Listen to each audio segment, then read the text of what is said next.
ಧರ್ಮಸ್ಥಳಕ್ಕೆ ಬರುವಂತಹ ಪಾದಯಾತ್ರಿಗಳು ತಂಗುವಂಥ ತಾಣಗಳಲ್ಲಿ ಬಹಳ ವಿಶೇಷವಾದಂಥ ತಾಣ ಅಂತಂದರೆ ಅದು ಮತ್ತೂರು ಪಂಚಲಿಂಗೇಶ್ವರ ಕ್ಷೇತ್ರ ಚಾರ್ಮಾಡಿ. ನೀವೀಗ ನೋಡ್ತಾ ಇರ್ಬೋದು ಮತ್ತೂರು ಪಂಚಲಿಂಗೇಶ್ವರ ಕ್ಷೇತ್ರದ ದೃಶ್ಯಾವಳಿಗಳನ್ನು. ಬಹಳ ವಿಶೇಷವಾಗಿ ಇಲ್ಲಿ ಭಕ್ತರು, ಸಹಸ್ರಾರು ಭಕ್ತರು ಇಲ್ಲಿ ಬಂದು ತಂಗ್ತಾರೆ. ಜೊತೆಗೆ ಇಲ್ಲಿ ಬಂದು ಸಂಪೂರ್ಣವಾಗಿ ಇಲ್ಲಿಯೇ ಹಾಲ್ಟ್ ಆಗುವಂಥದ್ದು, ಇಲ್ಲಿಯೇ ಊಟ ಸೇವನೆಯನ್ನು ಮಾಡುವಂಥದ್ದು, ಇಲ್ಲಿಯ ಅನ್ನಪ್ರಸಾದವನ್ನು ಸ್ವೀಕರಿಸುವಂಥದ್ದನ್ನು ಮಾಡ್ತಾರೆ. ಬಹಳ ವರ್ಷಗಳಿಂದ ರೂಢಿಯಲ್ಲಿರುವಂತೆ ಇಲ್ಲೇ ಬಂದು ಮತ್ತೂರು ಪಂಚಲಿಂಗೇಶ್ವರ ಕ್ಷೇತ್ರದಲ್ಲೇ ನಾವು ತಂಗೋದು ಅನ್ನುವಂಥದ್ದನ್ನು ರೂಢಿ ಮಾಡಿಕೊಂಡಿರುವಂತಹ ಭಕ್ತಾದಿಗಳು ಕೂಡ ಬಹಳಷ್ಟು ಹೆಚ್ಚಿನ ಸಂಖ್ಯೆಯಲ್ಲಿದ್ದಾರೆ.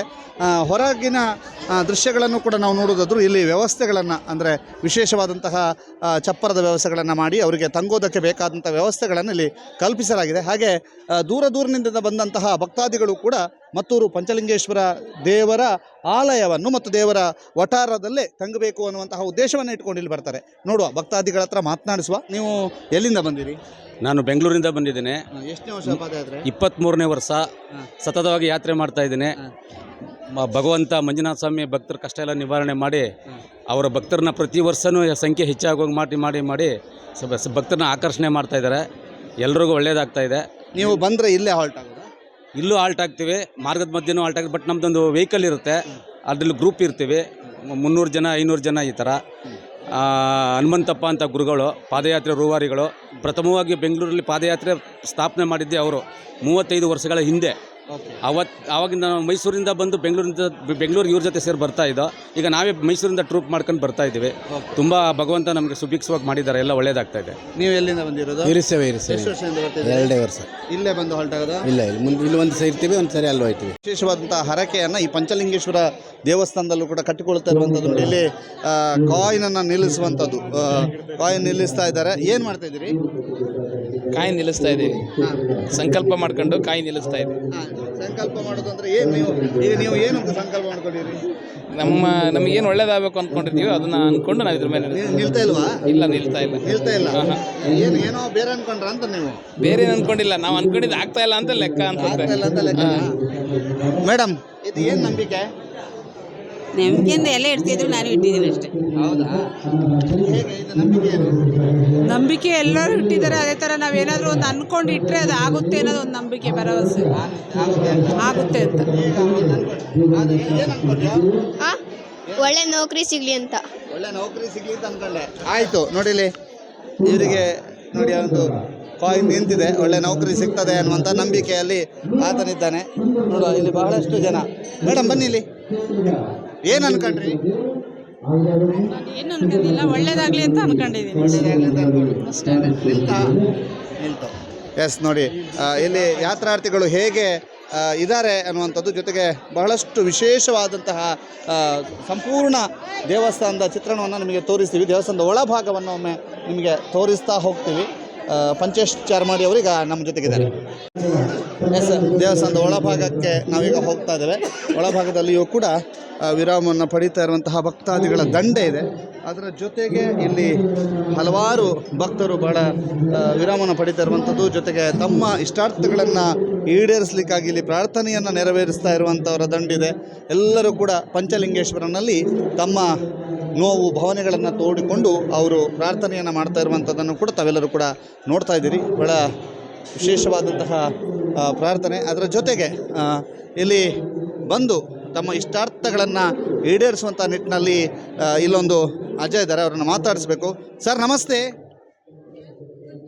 ನಮಸ್ಕಾರ. ನಮಸ್ಕಾರ. ಯಾವ ಊರು? ನಮ್ಮದು ಕಿಕ್ಕೇರಿ ಹೋಬಳಿ, ಕ್ಯಾರ್ಪೇಟೆ ತಾಲೂಕು, ಮಂಡ್ಯ ಜಿಲ್ಲೆ. ಮಂಡ್ಯದವರು? ನೀವು ಅದು ಇಟ್ಟಿದ್ದು ಕಾಯಿನು? ಏನಾಯ್ತು ಈಗ? ಅದು ನಿಂತದಪ್ಪ, ನಮ್ಮ ಕಷ್ಟ ಸುಖ ಇತ್ತು, ಏನೇನೋ ಪೊಲೀಸ್ ಕೋರ್ಟು ಅಂತವ ನಿಲ್ಲಿಸ್ದೆ, ನಿಂತದಪ್ಪ. ಏನು ಕಷ್ಟ? ಏನದು? ಜಮೀನೆಲ್ಲನೂ ನನ್ನ ತಮ್ಮ ಹೊಡ್ಕೊಬಿಟ್ಟಿದ್ದ. ಆ ಕಷ್ಟ ಸುಖ ಎಲ್ಲನೂ ಆಯ್ತದ ಇಲ್ವೋ ಭಗವಂತ ಅಂದ್ಬಿಟ್ಟು ಎಲ್ಲ ದೇವ್ರನ್ನೂ ನೆನ್ಕೊಂಡು ನಿಲ್ಲಿಸ್ದೆ, ನಿಂತದೆ. ನಿಂತದೆ. ಪಂಚೇಶ್ ತೋರಿಸಿ ಇಲ್ಲಿ ನೋಡಿ. ಅವರು ಅವರ ಜಮೀನು ವಿಚಾರದಲ್ಲಿ ಅಲ್ವಾ? ಜಮೀನು ವಿಚಾರದಲ್ಲಿ ಎಷ್ಟು ವರ್ಷದಿಂದ ಪಾದಯಾತ್ರೆ ಬರ್ತಾ ಇದ್ದೀರಿ? ನಾನು 3 ವರ್ಷ ಆಯಿತು. 3 ವರ್ಷ ಆಯ್ತಾ? ಇಲ್ಲೇ ಈ ದೇವಸ್ಥಾನಕ್ಕೆ ಪ್ರತಿ ವರ್ಷ ಬರ್ತೀರಾ? ಪ್ರತಿ ವರ್ಷ ಬಂದು ಇಲ್ಲಿ ಆಸೆ ಹೋಯ್ತೀವಿ. ಹಾಲ್ಟ್ ಆಗೋದು? ಇಲ್ಲ, ಧರ್ಮಸ್ಥಳ ಆರ್ಟು. ಹೌದಾ? ಹ್ಮ್. ಇಲ್ಲಿ ಊಟದ ವ್ಯವಸ್ಥೆ ಎಲ್ಲ ಹೇಗಿರುತ್ತೆ? ಊಟದ ವ್ಯವಸ್ಥೆ ಭಾರಿ ಚೆನ್ನಾಗಿರ್ತದೆ. ಇಲ್ಲಿ ವ್ಯವಸ್ಥೆ ಎಲ್ಲ ಚೆನ್ನಾಗಿದೆ ಹ್ಮ್ ಅಲ್ವಾ? ಹ್ಮ್ ಓಕೆ, ನಿಮ್ಮ ಇಷ್ಟಾರ್ಥ ಈಡೇರುತ್ತೆ ಅಂತ ಹೇಳುವಂತ ನಂಬಿಕೆಯಲ್ಲಿದ್ದೀರಿ. ಅವ್ರದ್ದು ಜಮೀನ್ದು ವ್ಯಾಜ್ಯಗಳಿದಾವೆ, ಅದೆಲ್ಲ ಸರಿಯಾಗಬೇಕು ಅನ್ನುವಂತ ಅಲ್ವಾ? ಎಲ್ಲವ ಕೋರ್ಟು ಕಚೇರಿ ಎಲ್ಲವ. ಕೋರ್ಟ್ ಕಚೇರಿಲಿ ಕೇಸ್ಗಳಿದಾವ? ಪೊಲೀಸ್ ಸ್ಟೇಷನ್ ಎಲ್ಲ. ಹೋಗಿ ಬಂದಿರಿ? ಆಮೇಲೆ ನನಗೆ ಬೇಲು ಬೇರೆ ಆಗಿತ್ತು. ಏನಕ್ಕೆ? ಬರೀ ಗಲಾಟೆ ಮಾಡ್ತಾ ಇದ್ರು ಅಣ್ಣ ತಮ್ಮದ್ರೆಲ್ಲವ. ನೀವು ಗಲಾಟೆ ಮಾಡ್ಲಿಲ್ವಾ? ನಾನು ಹೋಗ್ಲಿಲ್ಲ, ಬುಡ್ಸಕ್ ಹೋಗಿದ್ಕೆ ಗುದಿಮಟ್ಟೆ ಇಟ್ಕೊಂಡೆ ಕೈಗೆ. ಅಷ್ಟಕ್ಕೆ ನನ್ನ ಮೇಲೆ FIR ಹಾಕ್ಬಿಟ್ಟರು. ಈಗೆಲ್ಲ ಕ್ಲಿಯರ್ ಆಯ್ತಾ? ಈಗ ಬೇಲ್ ತಗೊಂಡಿದ್ದೀನಿ. ಭಗವಂತ ಕ್ಲಿಯರ್ ಮಾಡ್ತಾರೆ ಅಂತ ತೋರಿಸ್ತದಲ್ಲ. ಓಕೆ, ನೋಡಿ ಇಲ್ಲಿ ಅವರದ್ದು ನಂಬಿಕೆಯ ಪ್ರಕಾರ ಅವರ ವ್ಯಾಜ್ಯಗಳು ಈಡೇರುತ್ತೆ ಅನ್ನುವಂಥದ್ದು ವಿಶೇಷವಾದಂಥ ನಂಬಿಕೆಯಲ್ಲಿ ಇಲ್ಲಿ ಬರ್ತಾರೆ. ಇಲ್ಲಿ ಬಂದು ಪ್ರಾರ್ಥನೆಯನ್ನು ಸಲ್ಲಿಸ್ತಾ ಒಂದು ಮಂತ್ರ ಉಚ್ಚಾರಣೆಯನ್ನು ಮಾಡ್ತಾ ಕಾಯಿನನ್ನು ನಿಲ್ಲಿಸುವಂಥ ಪ್ರಯತ್ನವನ್ನು ಮಾಡ್ತಿದ್ದಾರೆ. ಮೇಡಮ್ ನಮಸ್ತೆ. ನಮಸ್ತೆ. ಏನೋ ಬೇಡಿಕೆ ಇಟ್ಕೊಂಡು ಕೂತಿದ್ದೀನಿ. ಹೌದಾ? ಎಷ್ಟೊತ್ತಾಯ್ತು? ಏನು ಈಗಷ್ಟೇ. ಯಾವ ಊರು? ಚಂದ್ರಪಟ್ಟಣ. ಚಂದ್ರಪಟ್ಟಣ. ಇಲ್ಲಿ ಹಿಂದೆ ಬಂದಿದ್ದೀರಾ? ಇಲ್ಲ, ಇದೆ ಫಸ್ಟ್ ಟೈಮ್. ಫಸ್ಟ್ ಟೈಮ್ ಬರ್ತಾ ಇದ್ದೀರಿ. ನೋಡಿ, ಈಗಾಗಲೇ ಬಹಳಷ್ಟು ಜನ ಇಲ್ಲಿ ಕಾಯಿನನ್ನು ನಿಲ್ಲಿಸಿರುವಂಥದ್ದು ಕೂಡ ಕಾಣ್ತಾ ಇದೆ. ಅವರೆಲ್ಲರೂ ಕೂಡ ಕಾಯಿನ್ ನಿಂತರೆ ನಮ್ಮದು ಇಷ್ಟಾರ್ಥಗಳು ಈಡೇರುತ್ತೆ ಅನ್ನೋಂಥ ನಂಬಿಕೆಯಿದ್ದಾರೆ. ನೋಡಿ, ಇಲ್ಲಿಯೂ ಕೂಡ ಬಹಳಷ್ಟು ಮಂದಿ ಕಾಯಿನ್ ನಿಲ್ಲಿಸುವಂಥ ನಿಟ್ಟಿನಲ್ಲಿ. ಮೇಡಮ್ ಒಂದು ನಿಮಿಷ ಬನ್ನಿ. ಎಸ್, ನೋಡಿ ಹೇಗೆ ಆ ನಂಬಿಕೆಯನ್ನು ಇಟ್ಕೊಂಡು ಇದು ಮಾಡ್ತಿದೆ ಅಂತ. ಇವ್ರದ್ದು ಕಾಯಿನ್ ನಿಂತಿದೆ. ಏನು ಬೇಡ್ಕೊಂಡ್ರಿ? ಮನಸ್ಸಲ್ಲದು, ಮನಸ್ಸಲ್ಲಿ ಹೇಳೋದಿಲ್ಲ. ಹೇಳೋದಿಲ್ಲ. ಓಕೆ, ಇಲ್ಲಿ ಈ ಹಿಂದೆ ಬಂದಿದ್ರಾ? ಚಿಕ್ಕಮಂಗ್ಳೂರಿಂದ ಬಂದಿದ್ದೀವಿ. ಈ ಹಿಂದೆ ಇಲ್ಲಿಗೆ ಬಂದಿದ್ರಾ? ಇಲ್ಲ, ಇದೇ ಫಸ್ಟ್ ಬಂದಿರೋದು ನಾವು. ಇದೇ ಫಸ್ಟ್ ನಾವು ಬಂದಿದ್ದೀವಿ ಸರ್. 2ನೇ ಸರ್ ಆಗಿದೆ ನಮ್ಮ ಕೆಲಸ. ಇಲ್ಲಿ ಹೀಗೆ ನಿಲ್ಸಿದಕ್ಕೆ ಆಗಿದೆ ಸರ್, ನಿಲ್ಸಿದ್ವಿ. ಹೋದ ಸತಿನೂ ನಿಲ್ಸಿದ್ದು, ಈ ಸತಿ ನಿಲ್ಸಿದ್ದು. ಹೋದ ಸರ್ತಿ ಅಂದುಕೊಂಡದಾಗಿದೆ. ಆಗಿದೆ ಸರ್. ಏನು ಅನ್ಕೊಂಡಿದ್ರು? ನಮ್ಮ ಮನಸ್ಸಿಂದ ಆಯ್ತು. ನಮ್ಮ ಮನಸ್ಸಿಂದ ಹೇಳಲ್ಲ ಸರ್, ಆಗಿದೆ. ಆಗಿದೆ. ಆಗಿದೆ ಸರ್. ಈ ಸಲ ಮತ್ತೆ ಈ ಸತಿನೂ ನೋಡೋಣ ಆಗತ್ತೆ ಅಂತ ಹಾಕಿ ಇದು ಮಾಡಿದ್ದೀವಿ. ಆಗತ್ತೆ ಅಂತ ಇದೆ. ಬರ್ತೀವಿ. ಮತ್ತೆ ಬರ್ಬೋದು. ಮತ್ತೆ ಈಗ ಅವ್ರದ್ದು ಆಗಿದೆ ಅಂತ ನೀವು ಇವತ್ತು ಮಾಡಿದ್ದೀವಿ. ಮುಂದಿನ ವರ್ಷಕ್ಕೆ ನಮ್ಮದು ಆಗ್ಬಿಟ್ರೆ ಮತ್ತೆ ಮುಂದಿನ ವರ್ಷಕ್ಕೆ ಬರ್ತೀವಿ ಅಂತಲೇ ಹೇಳ್ಕೊಂಡಿದ್ದೀವಿ. ಓಕೆ, ಕಳೆದ ವರ್ಷ ಇಲ್ಲೇ ಬಂದಿದ್ರಿ? ಬನ್ನಿ ಸರ್. 3ನೇ ವರ್ಷ ಇದು. 3ನೇ ವರ್ಷ. ಹೇಗಿದೆ ಇಲ್ಲಿ ವ್ಯವಸ್ಥೆಗಳು? ನಮ್ಮ ಪರವಾಗಿಲ್ಲ, ಚೆನ್ನಾಗಿದೆ. ಎಲ್ಲ ವ್ಯವಸ್ಥೆ ಎಲ್ಲ ಚೆನ್ನಾಗಿದೆ ಸರ್. ಊಟದ ಎಲ್ಲ ಚೆನ್ನಾಗಿದೆ. ನೋಡಿ, ಇವರು ಹೇಳ್ತಾ ಇದ್ದಾರೆ ಅವ್ರದ್ದು ಕಳೆದ ವರ್ಷ ಹೀಗೆ ಅಲ್ಲಿ ನಂಬಿಕೆ ಇಟ್ಟು ಕಾಯಿನನ್ನು ನಿಲ್ಲಿಸುವಂಥ ಸಂದರ್ಭದಲ್ಲಿ ಒಂದು ಬೇಡಿಕೆಯನ್ನು ಅಥವಾ ಒಂದು ಬಯಕೆಯನ್ನು, ಒಂದು ಹರಕೆಯನ್ನು ಕಟ್ಟಿಕೊಂಡಿದ್ರು. ಆ ಹರಕೆ ಈಡೇರಿದೆ. ಈ ವರ್ಷ ಮತ್ತೆ ಇಲ್ಲಿ ಕಾಯಿನನ್ನು ನಿಲ್ಲಿಸುವಂಥ ಪ್ರಯತ್ನದಲ್ಲಿ ಅವರು ಮತ್ತೆ ಸಫಲರಾಗಿದ್ದಾರೆ. ಈ ವರ್ಷವೂ ಕೂಡ ಈಡೇರುತ್ತೆ ಅನ್ನುವಂಥದ್ದು. ಅವರನ್ನು ನೋಡಿ ಅವರ ಫ್ರೆಂಡು ಕೂಡ ಅದನ್ನೇ ಮಾಡಿದ್ದಾರೆ. ಅವರಿಗೂ ಕೂಡ ಅದೇ ನಂಬಿಕೆಯಲ್ಲಿದ್ದಾರೆ. ಆಡಳಿತ ಮಂಡಳಿಯ ಕಡೆಯಿಂದ ಒಬ್ಬರು ಮಾತಾಡ್ತಾರೆ. ಸರ್, ಏನೆಲ್ಲ ಈಗ ಅವರು ಬಂದು ಏನು ನಿಮಗೆ ಚೀಟಿ ಕೊಡ್ತಾ ಇರುವಂಥದ್ದು ಅಥವಾ ನೀವು ಇಲ್ಲಿ ಏನು ಸೇವೆ ಮಾಡಿಸ್ತಾರೆ? ನಾವು ನಿತ್ಯ ಈ ಧರ್ಮಸ್ಥಳ ಪಾದಯಾತ್ರೆಗಳಿಗೆ ಬರುವಂಥ ಪಾದಯಾತ್ರಿಗಳಿಗೆ ಪ್ರತಿ ವರ್ಷ ಇಲ್ಲಿ ಅನ್ನದಾನ ಸೇವೆ ನಡೀತಾ ಇದೆ. ಈ ಅನ್ನದಾನ ಸೇವೆಗೆ ಬಂದಂಥ ಭಕ್ತರು ಈ ಅನ್ನದಾನ ಸೇವೆಗಂತಲೇ ಧನ ರೂಪವಾಗಿ ಅವರ ಇಚ್ಛಾನುಸಾರ ದೇಣಿಗೆ ನೀಡುವ ಮುಖೇನ ಬಂದಂಥ ಸುಮಾರು ನಿನ್ನೆಯಲ್ಲೊಂದು 25,000 ಜನಕ್ಕೆ ಅನ್ನ ಸಂತರ್ಪಣೆ ಮಾಡಿದ್ದೇವೆ. ಇವತ್ತು ಕೂಡ ಸಾಧಾರಣ 15,000 ಜನ ಈಗಾಗಲೇ ಅನ್ನದಾನ ಸಂತರ್ಪಣೆ ಮಾಡಿ ಹೋಗಿದ್ದಾರೆ. ಪ್ರತಿನಿತ್ಯ ಪ್ರತಿ ವರ್ಷವೂ ಬಂದಂಥ ಪಾದಯಾತ್ರೆಗಳ ಅನ್ನದಾನ ಸೇವೆ ನಡೀತಾ ಇದೆ. ಹಾಗೆ ದೇವರಿಗೆ ವಿಶೇಷ ಪೂಜೆ ಎಲ್ಲ ನಡೀತಾ ಇರುವುದರಿಂದ ಬಂದಂಥ ಪಾದಯಾತ್ರೆಗಳಿಗೆ ಎಲ್ಲ ರೀತಿಯ ಸಕಲ ಸೌಕರ್ಯವನ್ನು ಈ ಕ್ಷೇತ್ರದಿಂದ ಒದಗಿಸ್ತಾ ಇದ್ದೇವೆ. ಹಾಗೆ ಪ್ರತಿಯೊಂದು ವೈದಿಕ ಕಾರ್ಯಕ್ರಮ ಕೂಡ ಇಚ್ಛಾನುಸಾರ ನಡೀತಾ ಇದೆ. ಇದರ ಜೊತೆಗೆ ಇಲ್ಲಿ ವಿರಾಮವನ್ನು ಪಡಿತಾ ಇರುವಂಥವ್ರನ್ನ ಕೂಡ ನಾವು ನಿಮಗೆ ತೋರಿಸ್ತಾ ಇದ್ದೀವಿ. ಅದರ ಜೊತೆಗೆ ಇಲ್ಲಿ ಅನ್ನದಾನಕ್ಕೆ ಸೇವೆಯನ್ನು ಮಾಡ್ತಿರೋರು ಮತ್ತು ಪ್ರತಿಯೊಬ್ಬರು ಅನ್ನದಾನ ಮಾಡಿದವ್ರದ್ದು ಹೆಸರನ್ನು ಇವರು ಕೂಗಿ ಹೇಳ್ತಾರೆ, ಅನೌನ್ಸ್ ಮಾಡ್ತಾರೆ. ಇವರು ಯಾರ್ಯಾರು ಅನ್ನದಾನ ಸೇವೆಗೆ ಹೆಸರು ಕೊಟ್ಟಿದ್ದಾರೆ ಅದನ್ನು ಅನೌನ್ಸ್ ಮಾಡ್ತಾರೆ. ನಡೆಯುವಂತಹ ವಿಶೇಷ ಅನ್ನದಾನ ಸೇವೆಗೆ ಆರತಿ ದಯಾನಂದ ಇವರು 100 ರೂಪಾಯಿ ಕೊಟ್ಟು ಸಹಕರಿಸಿದ್ದಾರೆ. ಇವರಿಗೆ ಕ್ಷೇತ್ರದ ಪಂಚಲಿಂಗೇಶ್ವರ ದೇವರು ಆಯುರಾರೋಗ್ಯ ಸುಖಭಾಗ್ಯ ಸಂಪತ್ತನ್ನು ನೀಡಿ ಕರುಣಿಸಲೆಂದು ದೇವರಲ್ಲಿ ಪ್ರಾರ್ಥಿಸಿಕೊಳ್ಳುತ್ತಿದ್ದೇವೆ. ಇದು ಇಲ್ಲಿಯ ವಾಡಿಕೆ. ಜೊತೆಗೆ ಇಲ್ಲಿ ನೋಡಿ ಚಾರ್ಜಿಂಗಿಗೆ ವ್ಯವಸ್ಥೆಗಳು ಇಲ್ಲಿ ಬಹಳ ವಿಶೇಷವಾಗಿ ಚಾರ್ಜಿಗೆ, ಮೊಬೈಲ್ ಚಾರ್ಜಿಗೆ ಭಾಳ ಡಿಮ್ಯಾಂಡ್ ಇರುವಂತಹ ಒಂದು ಪ್ಲೇಸ್. ಚಾರ್ಜಿಗೆ ವ್ಯವಸ್ಥೆ ಭಾಳ ವಿಶೇಷವಾಗಿ ಇಲ್ಲಿ ಒಂದು ಚಾರ್ಜಿಂಗ್ ವ್ಯವಸ್ಥೆಯನ್ನು ಮಾಡಿದ್ದಾರೆ. ನೋಡಿ, ಅಲ್ಲಿ ಪ್ರತಿಯೊಬ್ಬರು ಬಂದು ಇಲ್ಲಿ ಚಾರ್ಜನ್ನು ಮಾಡುವಂಥದ್ದು ಮೊಬೈಲ್. ಅದ್ರ ಜೊತೆಗೆ ಇಡೀ ಕ್ಷೇತ್ರದ ಸುತ್ತಲೂ ಕೂಡ ಸಾವಿರಾರು ಭಕ್ತರ ಸಾಲು ಇದೆ. ಯಾಕಂದರೆ ನೋಡಿ ಎಲ್ಲರೂ ಕೂಡ ವಿರಾಮದಲ್ಲಿದ್ದಾರೆ, ಅನ್ನದಾನ ಸೇವೆಯಲ್ಲಿ ನಿರತರಾಗಿದ್ದಾರೆ. ಅದನ್ನು ಕೂಡ ನಾವು ನಿಮಗೆ ತೋರಿಸ್ತಾ ಹೋಗ್ತೀವಿ. ಭಾಳ ವಿಶೇಷವಾಗಿ ಈ ಒಂದು ಚಾರ್ಮಾಡಿ ಕ್ಷೇತ್ರದಲ್ಲಿ ಅನ್ನದಾನದ ಸೇವೆ ನಡೀತಾ ಇರುವಂಥದ್ದನ್ನು ತಾವೆಲ್ಲರೂ ಕೂಡ ನೋಡ್ತಾ ಇದ್ದೀರಿ. ಯಾವ ರೀತಿಯಾಗಿ ಸೇವೆ ನಡೀತಾ ಇದೆ, ಹೇಗೆ ಇಲ್ಲಿ ಭಕ್ತರನ್ನು ಒಂದು ಅವರ ಹಸಿವನ್ನು ನೀಗಿಸುವಂಥ ಕೆಲಸ ಆಗ್ತಾ ಇದೆ ಅನ್ನುವಂಥದ್ದು ನೋಡಿ. ಇಲ್ಲಿ ಎಲ್ಲರೂ ಕೂಡ ಅನ್ನದಾನ ಸೇವೆಯಲ್ಲಿ ನಿರತರಾಗಿದ್ದಾರೆ. ಎಲ್ಲಿಂದ ಬಂದಿರಿ? ಬೆಳ್ಳೂರು ಕ್ರಾಸ್ ಕದ್ಬಳ್ಳಿ ಅಂತ. ಓಕೆ, ಹೇಗಾಯಿತು ಜರ್ನಿ? ಚೆನ್ನಾಗಿದೆ. ಈ ಕ್ಷೇತ್ರದಲ್ಲಿ ಹೇಗೆ ವ್ಯವಸ್ಥೆಗಳೆಲ್ಲ ಹೇಗಿದ್ದಾವೆ? ಚೆನ್ನಾಗಿದೆ, ಎಲ್ಲ ಚೆನ್ನಾಗಿದೆ. ಬಂದವರಿಗೂ ಖುಷಿಯಾಗಿದೆ. ಎಷ್ಟು ವರ್ಷದಿಂದ ಬರ್ತಿದ್ರಿ? ಇದಕ್ಕೆ 7ನೇ ವರ್ಷ. 7ನೇ ವರ್ಷ. ಇಲ್ಲೇ ಬರ್ತೀರಾ? ಇಲ್ಲೇ ಬರ್ತೀವಿ. ಇಲ್ಲೇ ಬರ್ತೀವಿ. 7 ವರ್ಷನೂ ಇಲ್ಲೇ ಬಂದಿದೆ. 7 ವರ್ಷ. ಹೇಗಿದೆ ಇಲ್ಲಿ ವ್ಯವಸ್ಥೆ? ಚೆನ್ನಾಗಿದೆ. ಎಲ್ಲರಿಗೂ ಬಂದವರಿಗೆಲ್ಲ ತುಂಬ ಚೆನ್ನಾಗಿ ನಡೆಸ್ಕೊಡ್ತಾ ಇದ್ದಾರೆ. ಊಟದ ವ್ಯವಸ್ಥೆ ಆಗಲಿ, ಸ್ನಾನದ ವ್ಯವಸ್ಥೆ ಆಗಲಿ, ವಾಶ್ರೂಮ್ದು ಎಲ್ಲ ಚೆನ್ನಾಗಿದೆ. ಓಕೆ, ಎಸ್, ಇಲ್ಲಿ ನೋಡಿ ವ್ಯವಸ್ಥೆಗಳು ತುಂಬ ಚೆನ್ನಾಗಿದೆ ಅನ್ನುವಂಥದ್ದನ್ನು ಹೇಳ್ತಾ ಇದ್ದಾರೆ. ಪಂಚಶ್ರೀ ಕಲ್ಯಾಣ ಮಂಟಪದಲ್ಲಿಯೂ ಕೂಡ ಇಲ್ಲಿ ಯಾತ್ರಾರ್ಥಿಗಳಿಗೆ ತಂಗುವಂಥ ವ್ಯವಸ್ಥೆಯನ್ನು ಮಾಡಲಾಗಿದೆ. ಎಲ್ಲರೂ ಕೂಡ ವಿರಾಮದಲ್ಲಿ ನಿರತರಾಗಿದ್ದಾರೆ.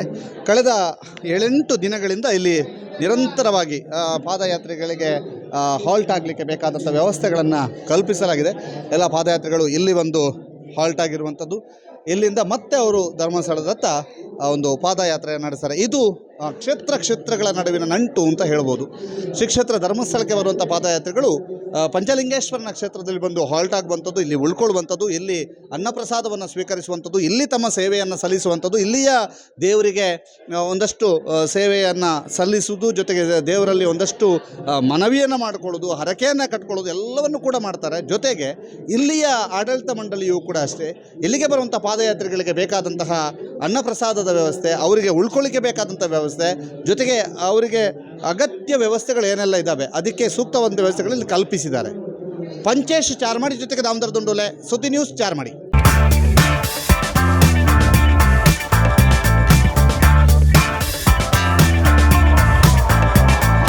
ಚೇತನಾಸ್ ಬ್ಯೂಟಿ ಲಾಂಜ್, ನಿಮ್ಮೊಳಗಿನ ಸೌಂದರ್ಯದ ಅನಾವರಣದ ತಾಣ.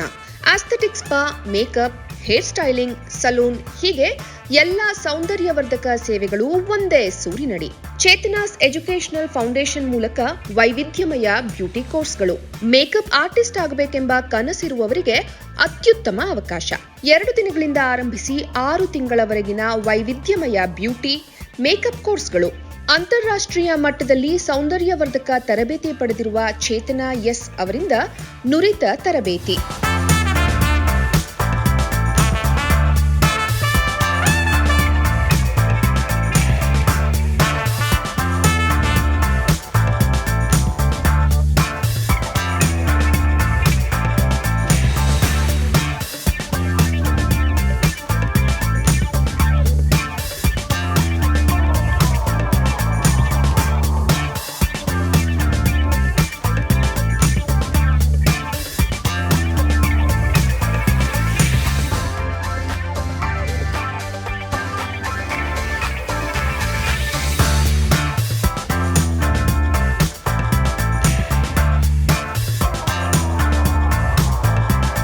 ಈ ಅದ್ಭುತ ಅವಕಾಶವನ್ನ ಸದುಪಯೋಗಪಡಿಸಿಕೊಳ್ಳಿ.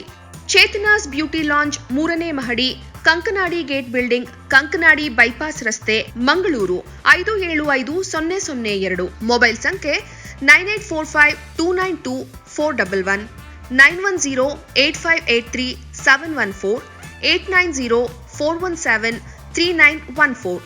Email chetanabeautystudio@gmail.com. Web www.cblaunch.com.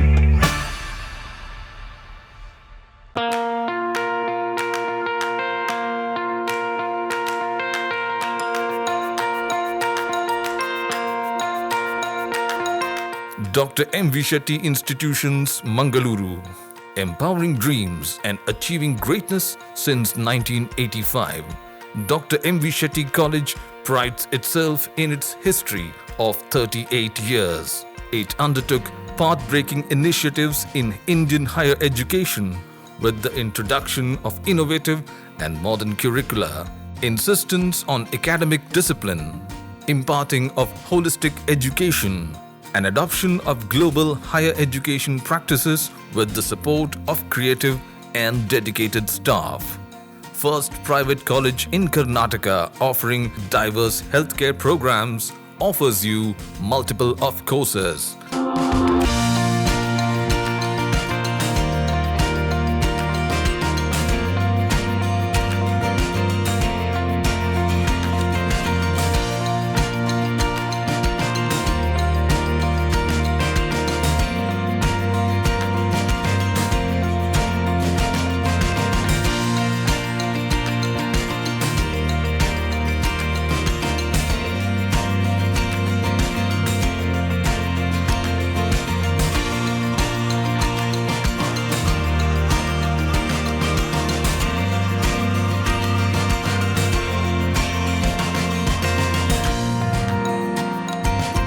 Dr. M.V. Shetty Institutions is a nurturing ground for an individual's holistic development to make effective contribution to the society in a dynamic environment.